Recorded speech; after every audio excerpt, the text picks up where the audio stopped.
बशीर की बेटियां पढ़ाई में बहुत लायक थीं, लेकिन जब उसके बेटे ने मैट्रिक किया तो वो अम्मा से कहने लगा मुझे पढ़ाई के लिए ऑस्ट्रेलिया भेज दें। तो उसने बेटियों की पढ़ाई छुड़वा दी और सारा कुछ बेटे पर लगाकर उसे ऑस्ट्रेलिया भेज दिया। तो उसने वहाँ जाकर शादी कर ली और माँ बाप को भूल गया। बशीर की बेटियों की उम्रें शादी की हो चुकी थीं और उसी इंतज़ार में थे कि बेटा पैसे भेजेगा तो बेटियों को ब्याह देंगे। उधर सलमान के बच्चे हो गए और वहाँ पूरी सोबत में पड़ गए। तो एक दिन उसने सोचा बच्चों को बुराई से बचाने के लिए पाकिस्तान ले जाता हूँ। और 15 साल के बाद वो पाकिस्तान लौटा तो सामने का मंजर देखकर उसके कदमों तले से ज़मीन निकल गई, क्योंकि वहाँ पर तो अब्बा अब्बा मेरी पहली पोजीशन आई है। बशीर की बड़ी बेटी फारिया हाथ में ट्रॉफी पकड़े अंदर दाखिल हुई थी। खुशी से उसका चेहरा चमक रहा था। अब्बा मैं भी फर्स्ट आई हूँ। साथ में छोटे सलमान ने भी अपना तोहफा दिखाया। बशीर ने कंधे कंधे पर रखे रुमाल से अपने हाथ साफ किए। वो अभी अभी खाना खाकर फारग हुआ था। बेटियों के चमकते चेहरे उसके लिए कोई मायने नहीं रखते थे। उसने बेताबी से उनके पीछे निगाह दौड़ाई। उनका बेटा सलमान मुंह लटकाए चलता हुआ अंदर आ रहा था। तीनों ही प्राइमरी स्कूल में जाते थे। बशीर लपक कर सलमान तक गया। दोनों बेटियों के चेहरे उतर गए। कितने नंबर आए हैं तेरे? सलमान जल्दी से रिपोर्ट कार्ड दिखा। बशीर ने उसके हाथ से लपक कर रिपोर्ट कार्ड छीना, लेकिन उसका रंग उड़ गया। रिपोर्ट कार्ड के अंदर वाज़ेह तौर पर लिखा था कि वो फेल हो चुका है। दूर चूल्हे के पास बैठी फहमीदा ये सारा मंजर देख रही थी। बेटियों के उतरे चेहरे उससे देखे ना गए। उसने उन दोनों को अपने पास बुलाया और प्यार किया। अम्मी अब्बा को खुशी क्यों नहीं हुई? हम फर्स्ट भी आई फिर भी। बड़ी बेटी फारिया ने शिकवा किया, मगर अम्मा ने उसे चुप करवा दिया।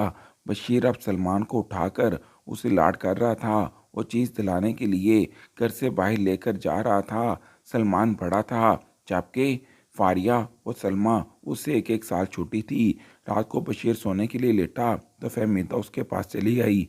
बच्चों ने इतनी चाहत से आपको अपना रिजल्ट दिखाया था, आपको उनके साथ ऐसा सलूक नहीं करना चाहिए। बच्चों से भी प्यार किया करें। फहमीदा ने कहा। तो लेटा हुआ बशीर यकदम भड़क उठा। चल ज़्यादा मुझे समझाने की कोशिश ना कर। बड़ी यही उस्तानी जी।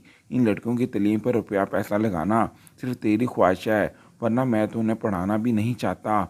हमारा असल सरमाया तो सलमान है, उसी ने हमें कल को संभालना है। तू भी ज़्यादा तवज्जो उस पर दिया कर, क्योंकि वो हमारा बेटा है। बशीर ने तल्खी से कहते हुए मुंह दूसरी जानब फेर लिया था। फहमीदा की आंखों में आंसू आने लगे। बेटियों के साथ उसने वैसे भी कोई प्यार से बात ना की थी। तीनों बच्चे मोहल्ले के प्राइमरी स्कूल में जाते थे।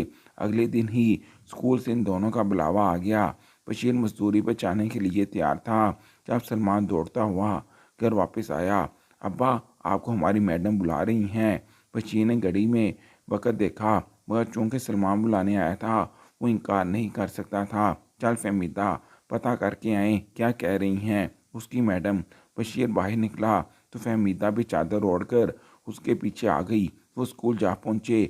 आपका बेटा सलमान इंतहाई बदतमीज़ और शरारती है। वो गलत किस्म के लड़कों में उठता बैठता है। कई दफ़ा वो स्कूल से भाग चुका है। क्लास में दूसरों की कापियाँ किताबें फाड़ देता है। वो घर से दिया हुआ होमवर्क मुकम्मल करके नहीं आता। जबकि आपकी दोनों बेटियां पढ़ाई में बहुत अच्छी हैं, इसलिए हमने फैसला किया है कि हम सलमान को स्कूल से निकाल दें। प्रिंसिपल की बात पर बशीर का मुंह खुला का खुला रह गया। अरे नहीं जी नहीं, आप सलमान को स्कूल से क्यों निकालेंगी? वही तो पढ़ लिख कर हमारे काम आएगा। उसके बजाय अगर आपने बेटियों को निकालना है तो निकाल दे। मैं तो वैसे भी उनकी पढ़ाई के हक में नहीं हूँ। अरे उन्होंने क्या करना है पढ़कर? और अगर सलमान नहीं भी पढ़ता तो आप लोग तवज्जो दें। इस किस्म की शरारतें तो लड़के करते ही रहते हैं। प्रिंसिपल ने कुछ कहने के लिए मुंह खोला, मगर बशीर ने मिन्नत समाजे करके उसे मना कर दिया कि वो सलमान को स्कूल से ना निकाले। वो घर वापस आ गया। घर आते ही उसने फहमीदा को एक ज़ोरदार थप्पड़ लगाया। जैसे अपनी बेटियों को पढ़ाती है वैसे सलमान को भी पढ़ा दिया कर। फहमीदा गाल पर हाथ रखे उसे देख कर रह गई। मैं क्या कहाँ पढ़ी लिखी हूँ बशीर, मैं किसी को नहीं पढ़ाती। दोनों बच्चे लायक हैं, वो खुद ही पढ़ती हैं। सलमान को कई बार मैंने बैठने और पढ़ने का कहा है, मगर वो तवज्जो ही नहीं करता। कुछ आपकी भी शार होती है कि वो हर वक्त खेल कूद में ध्यान लगाए रखता है। फहमीदा ने बड़ी मुश्किल से इतना कहा कि अचानक बशीर उस पर पड़ा। मैडम की सुनी सारी बातों का असर उसने फहमीदा पर निकाल दिया। जब तक उसे मार मार कर रुई की तरह दनक ना कर चुका, उसे तसल्ली ना हुई। बच्चे स्कूल से वापस आ गए थे। दोनों बच्चियां अपना होमवर्क कर माँ को दिखा रही थीं, लेकिन सलमान आते ही कंचे उठाकर गली में खेलने के लिए निकल गया था। बशीर ने प्यार से उससे पछकारा और पढ़ने की तलकीन की, मगर वो हमेशा की तरह एक कान से सुनकर दूसरे कान से उड़ा देता था। वक़्त गुजरता गया। स्कूल वालों ने तंग आकर सलमान को स्कूल से निकाल दिया। बशीर की मिन्नत समाजर भी काम ना आई, मगर दोनों बेटियां स्कूल जाती रहीं। बशीर ने सलमान को एक दूसरे महंगे स्कूल में दाखिल करवाया। बच्चों की फीस फहमीदा ही कपड़े सिलाई करके पूरा किया करती थी, इसलिए बशीर ने कोई इतराज़ ना किया। दोनों लड़कियां मैट्रिक में आ पहुंची और सलमान भी। बशीर एक रोज़ वापस आकर चाय पी रहा था कि अचानक घर का दरवाज़ा ज़ोर से बचा। बशीर चाचा, दरवाज़ा खोलो, सलमान का किसी लड़के से झगड़ा हो गया है। बशीर घबरा कर बाहर निकला। इतला देने वाला लड़का बताकर भाग गया था। बशीर उसके पीछे लपका। चौंक में सलमान 3-4 लड़कों के साथ पूरी तरह से झगड़ रहा है। सलमान के मुंह से गालियों का एक तूफान निकल रहा था। सामने वाले लड़के भी कोई कम नहीं थे। आसपास लोग खड़े तमाशा देख रहे थे और कुछ हंस रहे थे। बशीर ने आगे बढ़कर बड़े मुश्किल से सलमान को छुड़वाया। क्या हुआ, क्यों झगड़ रहे हो तुम लोग? बशीर ने गुस्से से कहा तो सामने वाले लड़के बोले, चचा, सलमान हमारी सिगरेट छीन छीन कर हमसे पीता है, और अगर आज हमने उससे सिगरेट मांगी है तो ये आगे से लड़ाई करने लग गया है। इसे समझा लो, हमारी चीज़ों पर नज़र ना रखा करे। लड़के आंखें दिखाते हुए वहां से चल दिए। सलमान ने उपहास अंदाज में अपना काला झटका। बशीर ने बेयकीन निगाहों से सलमान की जानब देखा। उसे तो पता ही नहीं था कि वो सिगरेट पीता है। तूने सिगरेट कब से पीना शुरू कर दी? बशीर ने सख्ती से कहा तो सलमान एकदम भड़क उठा। अब आप उस्ताद जी ना बन जाना। पीता हूँ सिगरेट, इसमें क्या बुरी बात है? सभी पीते हैं, जवान हो गया हूँ, अब मैं छोटा बच्चा थोड़ी हूँ, अकड़ से कहता हुआ सलमान अपने घर की जानब चला गया। बशीर परेशान हो गया था। मोहल्ले भर से सलमान की आए रोज शिकायतें मसूल हो रही थीं। बशीर से अब कोई काम ना होता था। मजदूरी कर कर के उसकी हड्डियां जवाब दे चुकी थी। आखिर एक रोज़ सलमान बाहर से आया तो बड़ा खुश था। उसने आते ही बशीर के कंधे दबाने शुरू कर दिए। अब्बा, मेरा मैट्रिक का रिजल्ट आ गया है, सलमान ने बताया तो बशीर खुशी से उछल पड़ा। कितने नंबर आए हैं? नंबरों को छोड़ो, अब ये बताओ मैंने आगे क्या करना है? यहाँ पाकिस्तान में तो मेरा कोई मुस्तकबिल नहीं। मैं बाहर के मुल्क जाकर पढ़ना चाहता हूँ ताकि कल को खूब दौलत कमा सकूँ, सलमान मीठे लहजे में कह रहा था। बशीर सोच में पड़ गया। हाँ, तेरी बात तो अच्छी है, लेकिन मेरे पास इतने पैसे कहाँ से आए कि मैं तुझे बाहर के मुल्क में पढ़ने भेज सकूँ? बशीर ने सोचकर कहा तो सलमान यकदम मुस्कुराने लगा। अब्बा, मेरे साथ का लड़का बाहर के मुल्क जा रहा है, मुझे पता है कि कितने पैसे लगेंगे। आपने फारिया और सलमा के जेज के लिए जो पैसे जमा करके रखे हैं तो मुझे दे दें। मैं उन पैसों से ऑस्ट्रेलिया चला जाता हूँ और वहाँ जाकर पढ़ाई कर लूँगा। बशीर को तो और क्या चाहिए था? सलमान पढ़ाई का नाम ले रहा था, लेकिन फिर वो बेटियों की शादी कैसे करेगा? ये सोच उसके जहन में आई तो सही, लेकिन सलमान के फरमाइश के आगे हर चीज़ बेकार थी। सलमान चला गया तो बशीर दबे पाँव घर में फिरने लगा। वो इंतज़ार कर रहा था कि कब उसकी बीवी सो जाए। फहमीदा थकी हुई थी। काम काज करने के बाद वो जो लेटी तो उसे अपना ही होश ना रहा। दोनों बेटियां भी दूसरे कमरे में अपनी किताबें लिए बैठी थी। बशीर अंदर आया और पेटी पर रखा हुआ एक संदूक खोल लिया। संदूक के नीचे तह के अंदर बहुत एहतियात के साथ एक सापर रखा हुआ था। बशीर ने वो खोला, अंदर रकम थी। बशीर खुशी खुशी वो रकम गिनने लगा। रकम गिनकर फारग हुआ तो नीचे रखे 2 डब्बे उठा लिए। वो सोने के जेवरात थे जो फरीदा ने अपनी दोनों बेटियों के लिए रख छोड़े थे। ये क्या कह रहे हैं आप? बशीर हाथ में सोने के लाकर उठाए उनकी कीमत का अंदाज़ा कर रहा था, जब अचानक फहमीदा की आवाज़ उसके कान में पड़ी। वो उछली पड़ा। आराम से नहीं पूछ सकती? डरा ही दिया।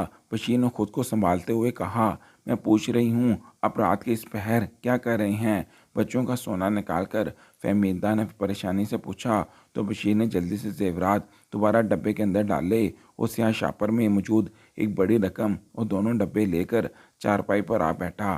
देख फहमीदा, ये दोनों बेटियां जब ब्यानी होंगी हम इन्हें ब्याह देंगे, ज़्यादा नहीं तो कम जहेज दे देंगे, लेकिन हमारे मुस्तकबिल का सहारा तो बस एक ही है। उसे पैसों की ज़रूरत है, वो बाहर के मुल्क जाना चाहता है, वहाँ जाकर आला तालीम हासिल करेगा, इसलिए हमें अक्लमंदी से काम लेना चाहिए। मैं ये जेवरात बेचकर और ये रकम मिलाकर सलमान को पैसे दे रहा हूँ, वो ऑस्ट्रेलिया पढ़ने जाएगा। बशीर ने कहा तो फहमीदा फटी फटी आंखों से उसे देखने लगी। ये आपको क्या हो गया है? अगर सलमान आपकी औलाद है तो फारिया और सलमा भी आपकी बेटियां हैं, क्यों इनका मुस्तकबिल ख़राब कर रहे हैं? इतनी रकम और सोना दोबारा नहीं इकट्ठा हो पाएगा, ऐसा मत करें। फहमीदा की बात पर बशीर यकदम गुस्से में आ गया। ज़्यादा बातें करने की ज़रूरत नहीं है, मैंने इसलिए नहीं तुम्हें बताया कि मेरे आगे सवाल जवाब करो। सलमान ऑस्ट्रेलिया पढ़ने जाएगा और ये रकम मैं उसे दूंगा, तुम अपना मुंह बंद रखो। बशीर ने यकदम तड़प कर कहा। फहमीदा सहम सी गई और खामोश हो गई, मगर वो देख रही थी कि ज़िंदगी पर बशीर ने जो इम्तियाजी सलूक रखा था वो इसकी इंतहा पर पहुंच चुका था। बशीर ने अगले ही दिन सारा जेवर बेच डाला और रकम सलमान सलमान के हवाले कर दी। वैसे तो इससे कोई उम्मीद ना थी, लेकिन न जाने इस बार उसके दिल में क्या आई कि वाकई वो ऑस्ट्रेलिया पढ़ने के लिए चला गया। बशीर और फहमीदा दोनों को उम्मीद थी कि वहाँ जाकर वो आला तालीम हासिल कर लेगा और उसके बाद उन्हें अच्छी रकम भेजा करेगा। लड़कियों के मैट्रिक के इम्तहानात शुरू हो चुके थे। वो पढ़ाई में हमेशा से ही बेहद लायक थीं। उन्होंने कभी बशीर से अपनी फ़ीस के पैसे ना मांगे थे, लेकिन आजकल आने जाने के लिए उन्हें रिक्शे का किराया चाहिए था, क्योंकि उनका मैट्रिक का इम्तहान किसी दूसरी जगह पर हो रहा था। तैयार होकर वो सुबह बाहर आई तो फारिया ने सलमा से कहा, जाओ सलमा, अब्बा से तुम पैसे मांगो, मुझे डर लगता है। फारिया ने कहा तो सलमा दिल कड़ा करके आगे बढ़ी। अब्बा, वो हमें कुछ पैसे दे दें, हमारे पास किराया नहीं है जाने का। सलमान ने कहा। बशीर जो पहले ही खर्चे का सुनकर सर पकड़े बैठा था, जो इतना कर्जा लेकर सलमान को इसने बाहर भेजा था, उसकी अदायगी का सोच रहा था, एकदम भड़क उठा। नहीं है मेरे पास कुछ पैसे। फालतू की पढ़ाइयों में कुछ वक़्त बर्बाद कर रही हो तुम दोनों। खबरदार, जो आप पढ़ने के लिए घर से बाहर कदम निकाला तो। फहमीदा, ओ फहमीदा। बशीर ने यकदम अंदर मुँह करके फहमीदा को आवाज़ लगाई। वो बाहर निकली। बैठाओ इन लड़कियों को अंदर, आज के बाद ये घर से बाहर कदम ना निकालें। ख़त्म हो गई इनकी पढ़ाई, बस मेरे पास नहीं है पैसे इनके ऊपर लगाने के लिए। बशीर बढ़कर अपनी जगह से उठ खड़ा हुआ था। सामने रखा नाश्ता उसने हाथ मारकर ज़मीन पर गिरा दिया। दोनों बच्चियां सहम कर बुरी तरह से रोने लगी थी। पढ़ाई छोड़ने के ख्याल से ही उनकी आंखों से आंसू बहने लगे थे। नहीं अम्मी, प्लीज़ मेरी पढ़ाई ना छुड़वाएं, मैं डॉक्टर बनना चाहती हूँ। मेरी टीचर्स ने कहा है कि मुझे स्कॉलरशिप मिल जाएगा, आप लोगों को 1 रुपया भी नहीं लगाना पड़ेगा। बड़ी फारिया अचानक ही रोते हुए माँ से लिपट गई थी। खबरदार, खबरदार, जो नाम लिया पढ़ाई का, कोई स्कॉलरशिप मिलने की ज़रूरत नहीं है। घर से बाहर निकल कर आवारा होती जा रही हैं ये दोनों। बशीर को न जाने कहाँ का गुस्सा था जो उसने दोनों बेटियों पर निकालना शुरू कर दिया। दरअसल सलमान को बेचने के लिए उसने एक लंबी रकम कर्ज ली थी और अब कर्ज ख्वाह उसे परेशान कर रहे थे। फहमीदा को पता था बशीर ने जो कह दिया है वो वही करेगा। अब वो दोनों बेटियों को पढ़ने की इजाज़त नहीं देगा। वो रोती तड़पती दोनों लड़कियों को खींच खींच कर अंदर कमरे में ले गई और समझाने लगी, मगर वो दोनों पूरी तरह से रो रही थी। फहमीदा खुद भी रोने लगी। वो देखती आई थी कि बचपन से ही बशीर ने उन दोनों के साथ अच्छा सलूक नहीं किया। बशीर कुछ देर टहलता रहा और फिर घर से बाहर निकल गया। थोड़ी देर के बाद उसने जेब से मोबाइल निकाल कर सलमान का नंबर मिला लिया। दूसरी जाने वो शायद गहरी नींद सो रहा था। कई बार कॉल की तो उसने कॉल रिसीव कर ली। क्या बात है अब्बा, क्यों सुबह सुबह परेशान कर रहे हैं? सलमान की चंचलाई आवाज़ आई तो बशीर चूम सा गया। वो बेटा, मैं पूछना चाह रहा था कि तूने दाखिला ले लिया यूनिवर्सिटी में, कैसा माहौल है वहाँ का? बहुत अच्छी पढ़ाई हो रही होगी ना? मैंने यहाँ बहुत सारा कर्जा लिया था, मगर फ़िक्र मत कर, मैं वो सब वापस कर दूंगा, बस तू दिल लगा कर पढ़ाई करना। बशीर के बात पर सलमान ने तंग आकर कहा, बस करो अब्बा, नसीहतें देना, मैं यहाँ आ गया हूँ, मैंने जो करना हुआ वो कर लूँगा। आप अपने काम से काम रखो और ये मुझे हर वक्त फ़ोन मत किया करो। ये पाकिस्तान नहीं है कि यहाँ जब जी चाहा मुंह उठा के बातें करने लग जाओ। मैं थका हुआ हूँ, अभी सो रहा हूँ। सलमान ने फ़ोन काट दिया। बशीर हैरान रह गया। सलमान ने कितने अजीब लहजे में उससे बात की थी। वह सलमान को तो वो हर गलती माफ़ कर दिया करता था। अब भी उसने सोचा वो थका हुआ होगा, वाकई सो रहा होगा, इसलिए मुझे उसे परेशान नहीं करना चाहिए। दिन ब दिन गुजरते चले गए। कर्ज ख्वाह बशीर के घर तक आने लगे थे। वो जो एक 8 घंटे मजदूरी किया करता था, 12 घंटे मजदूरी करने लगा ताकि कर्ज ख्वाहों के पैसे अदा कर सके। जब भी सलमान को फ़ोन करता, दूसरी जानब सलमान उसका फ़ोन ही ना उठाता। न जाने क्या बात हो गई थी। दोनों बेटियों को उसने पढ़ाई तो छुड़वा दी थी, वो बेचारी सारे दिन अब खामोशी से घर के काम करती रहती। अब बशीर को उन्हें देखकर बड़ी खुशी होती कि देखा, अपनी मर्जी कर रही थी, आखिर मैंने अपना हुक्म चलाकर उन्हें रोक ही लिया।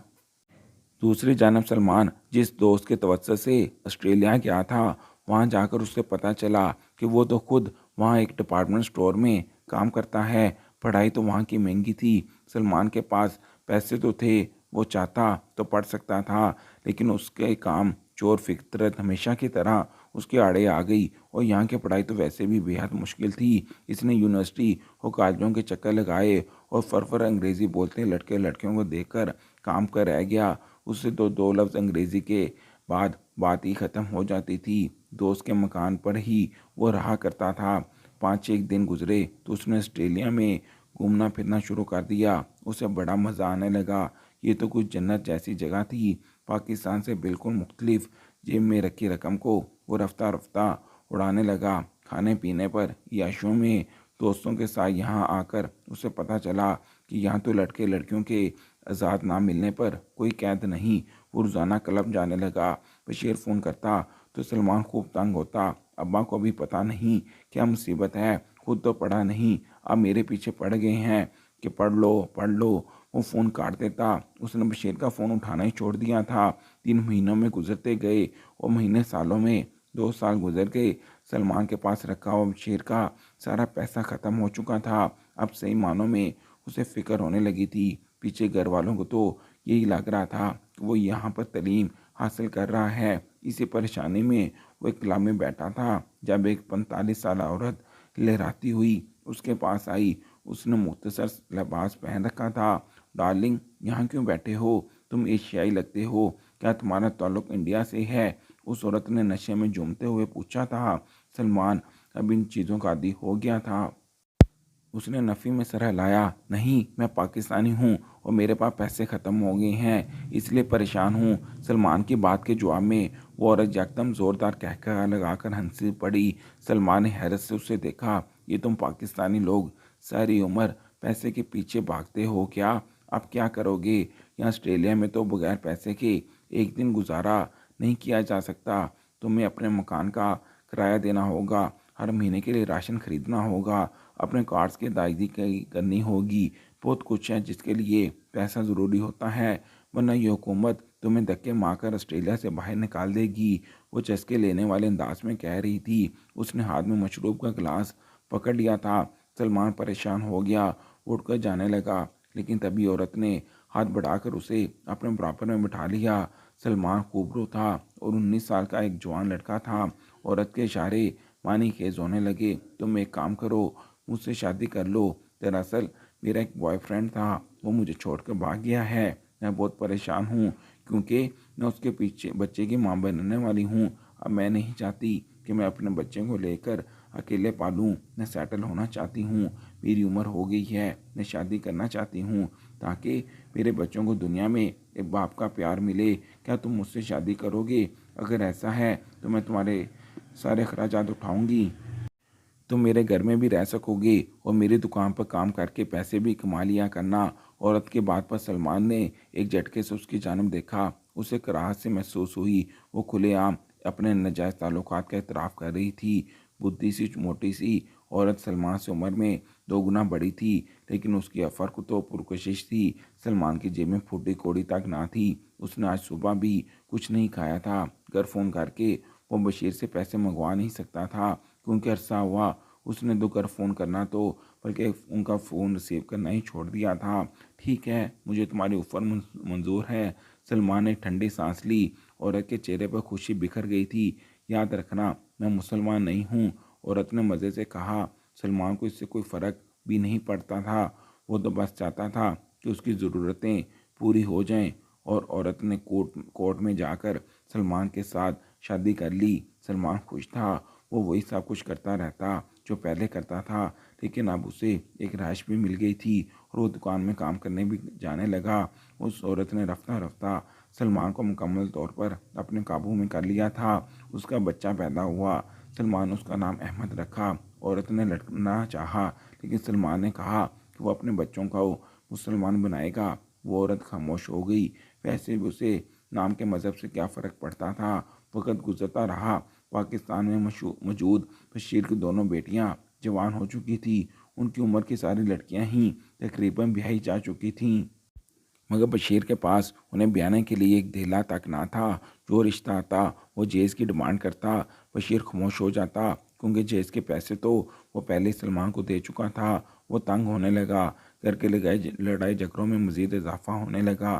फारिया और सलमा खामोशी से अपने बाप को ये सब करता हुआ देखती रहती। बशीर बस इसी इंतज़ार में था कि जल्दी सलमान उन्हें पैसे भेजना शुरू करे तो अपनी दोनों बेटियों से भी अपनी जान छुड़वा ले। लेकिन सलमान के नंबर पर कई दफ़ा फ़ोन कर चुका था। वह नंबर मुसलसल बन जाता था। उसने अपने तौर पर ऑस्ट्रेलिया में सलमान का पता लगाने की सारी कोशिश कर ली थी, मगर सब बेसुध था।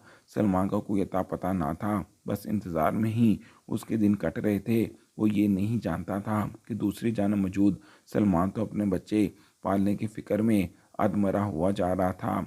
मैडी ने सलमान से शादी बस की ही इसलिए थी कि वो अपने बच्चों के लिए केयर टेकर रख ले। खुद वो सुबह घर से निकलती और शाम आती तो नशे में धुत होती। उसे कोई होश ना होता, ना लिबास का ना जगह का। बड़ा बेटा बड़ा होता जा रहा था। उसके बाद सलमान के यहाँ एक और बेटा पैदा हुआ। उसके बाद एक और बेटी। जब बेटी पैदा हुई तो सलमान के हाथ काम कर रह गए। वो मैडी के तौर अतवार देख रही थी। खुद वो सारा दिन उसका स्टोर संभालता। घर के तमाम अखराजात अब वही चला रहा था। लेकिन उसके बच्चे बाप को अच्छा नहीं समझते थे। मैडी न जाने उसके कान में क्या बढ़ती रहती थी। बड़ा अहमद जो अब 5 साल का हो चुका था, वो स्कूल जाता तो था, लेकिन सलमान से बेहद नफरत करता था। वो खुलेआम ऐलान करता था नमाज और कुरान जैसी जो चीज़ सलमान उसे सिखाता वो नहीं सीखना चाहता। मैडी तंज़िया अंदाज में मुस्कुराती हुई सलमान को देखती रहती। सलमान को अपने बच्चों की बेहद फिक्र थी, खासकर छोटी बेटी को देख देख कर उसकी रूह काम जाती। अगर वो यहीं रह के माहौल में बड़ी पड़ी तो न जाने उसके तौर अतवार कैसे होंगे। क्या वो भी मैडी की तरह शराब पीकर झूमते हुए घर में दाखिल हुआ करेगी। उस सोच ने सलमान पर लर्जा सतारी कर दिया और एक रोज़ उसने फैसला कर लिया कि वो अब ऑस्ट्रेलिया में मज़ीद नहीं रहेगा, बल्कि वो अपने बच्चों के अच्छे मुस्तकबिल की खातिर इन्हें वापस पाकिस्तान ले जाएगा। वहाँ का माहौल दकियानूसी सही, लेकिन कम अज़ कम वहाँ अपने बच्चों को अच्छे तरीके से पाल तो लेगा। यहाँ शराब नशे और आज़ाद माहौल जैसी कोई चीज़ तो इन्हें नहीं मिलेगी। मैडी एक रोज़ फिर से अपने बॉयफ्रेंड के साथ बाहर निकली हुई थी तो सलमान ने खामोशी से तमाम बच्चों की तैयारी की। वो पिछले कई दिनों से उनके कागजात बनवा रहा था। अब वो बन चुके थे और उसके पास पैसे भी थे। उसने मैडी के नाम खत छोड़ा।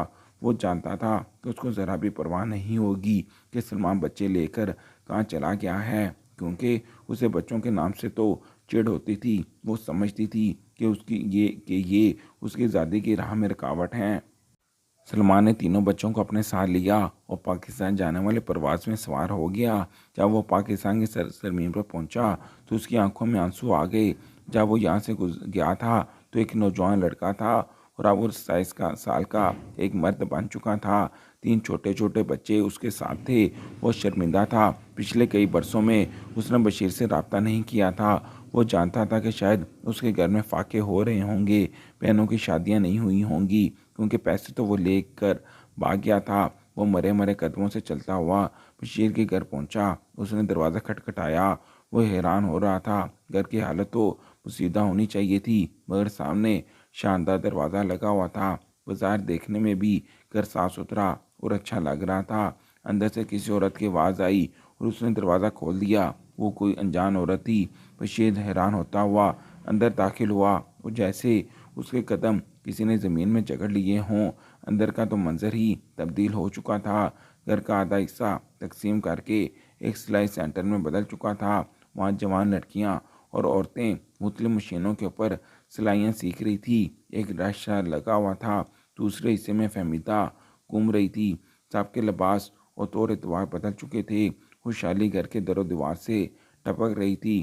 तभी सलमान की नज़र अपनी दोनों बहनों पर पड़ी। उनकी उम्र काफ़ी हो चुकी थी, लेकिन वो दोनों पुरएतमाद अंदाज में सिलाई सेंटर के अंदर चल फिर रही थी और लड़कियों को सिखा रही थी। सलमान को याद आया कि उसकी दोनों बहनें किस कदर काबिल हुआ करती थी और तभी बशीर की नज़र सलमान पर पड़ी। उसने चश्मा उतार कर देखा।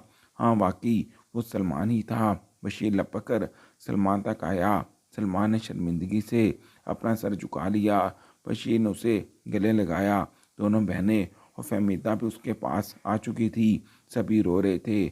सलमान एक बड़े अरसे बाद वापस आया था। सब घर वालों ने हैरत से उसके बच्चों की जानब देखा तो सलमान मज़ीद शर्मिंदा हो गया। उसने बताया कि ये इसके और उसके ऑस्ट्रेलियन बीवी के बच्चे हैं, जिन्हें वो पूरी सोबत से बचाने के लिए पाकिस्तान लाया है। मुझे तो लगा था कि आप लोगों का तो बुरा हाल होगा, घर में रुपए पैसे की शदीद किल्लत होगी, लेकिन ये सब कुछ कैसे? पैसे तो सारे का सारा मैं लेकर गया था, तो अब आप लोगों ने खुद को कैसे संभाला? सलमान की आवाज़ में ताज्जुब था। बशीर एकदम सर उठाकर मुस्कुराने लगा। हाँ, मुझे लगता था कि सिर्फ तू ही मेरा सहारा है, लेकिन ये मेरी सबसे बड़ी गलतफहमी थी। मेरा सहारा तो मेरी बेटियां थी, जिन्होंने मुझे उस वक्त संभाला जब मेरे घर में खाने के लाले पड़ गए थे। जब तुम्हें पढ़ने भेजा तो मुझ पर बहुत सारा कर्जा चढ़ गया था। कर्ज ख्वार रोज़ मुझे जलील करते और एक रोज़ तो पकड़ कर अपने साथ ले जाने लगे। जब भी फारिया आगे आई और उसने उनकी मिन्नत समाजे करके कुछ वक़्त तलब कर लिया। पढ़ाई तो मैंने उसकी छुड़वा चुका था, इसलिए फारिया और सलमा ने घर में सिलाई सीखनी शुरू कर दी। सिलाई सीखते ही उन्होंने मोहल्ले भर के कपड़े सीने शुरू कर दिए। दोनों तुम्हारी बहनें वो लायक हैं। मोहल्ले वालों को उनके कपड़े पसंद आ गए। रफ्ता रफ्ता काम बढ़ने लगा। मोहल्ले से बाहर निकलकर शहर और मुख्तलिफ ब्रांड्स के लोग भी उनसे कपड़े सिलवाने लगे। हमें अच्छी आमदनी होने लगी। इन्हीं पैसों से हमने सारा कर्ज अदा किया। अब तुम्हारी बहनों ने अपना एक सिलाई स्कूल खोल लिया था। शहर के मुख्तलिफ ब्रांड्स उनसे अपने कपड़े सिलवाते थे, जो मोहल्ले की कई लड़कियों को सिलाई सिखा रही हैं। इस सेंटर से भी उन्हें काफ़ी आमदनी हो जाती है। उन्होंने हमेशा तनहा नहीं छोड़ा। बशीर सर उठाए फ़ख्र से कह रहा था।